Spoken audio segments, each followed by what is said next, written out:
কি ব্যাপার ম্যাডাম, ভালোভাবে তল্লাশি করছো তো? হ্যাঁ স্যার, সবাইকে তল্লাশি নিচ্ছে। স্যার, এই মেয়েটাকে, একে তো ঠিক চিনতে পারলাম না। এটা আমার বড় বোন, তোমাদের কর্তব্য তোমরা পালন করো। তোমরা চাইলে আমার বোনেরও তল্লাশি নিতে পারো। না না স্যার, এ আপনি কি বলছেন? আপনার বোনের তল্লাশি আমি নেবো? আপনি যান। কি হচ্ছে এটা? কাল তোমাদের চোখের সামনে দিয়ে মাল পাচার হয়েছে, তোমরা কি করছিলে? তাকে তেল দিয়ে ঘুমাচ্ছিলে। আজকে হেরোইন পাচার হবে। আজকে যদি স্মাগলারকে না ধরতে পারো তাহলে কিন্তু তোমাদের সবাইকে সাসপেন্ড করে দেবো। ঠিক আছে স্যার, আমি চেষ্টা করছি। চেষ্টা না, আজকের মধ্যে রেড গ্যাংকে ধরা যায়। ওকে স্যার, সবাই কান খুলে শোনো। যাত্রী যদি বাঁচাতে চাও, যেভাবেই হোক মাগলারকে ধরতেই হবে।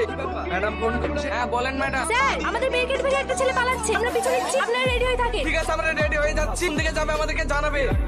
এই, দাঁড়া বলছি, দাঁড়া, নইলে আমি গুলি করে দেবো। আর কত পালাবি বল? ওকে আমরা অনেকদিন ধরে খুঁজছি, আজ তোকে ইনকাউন্টার করে দেবো। স্যার, এনকাউন্টার করার আগে ওর বসের নামটা তো একবার জিজ্ঞেস করুন।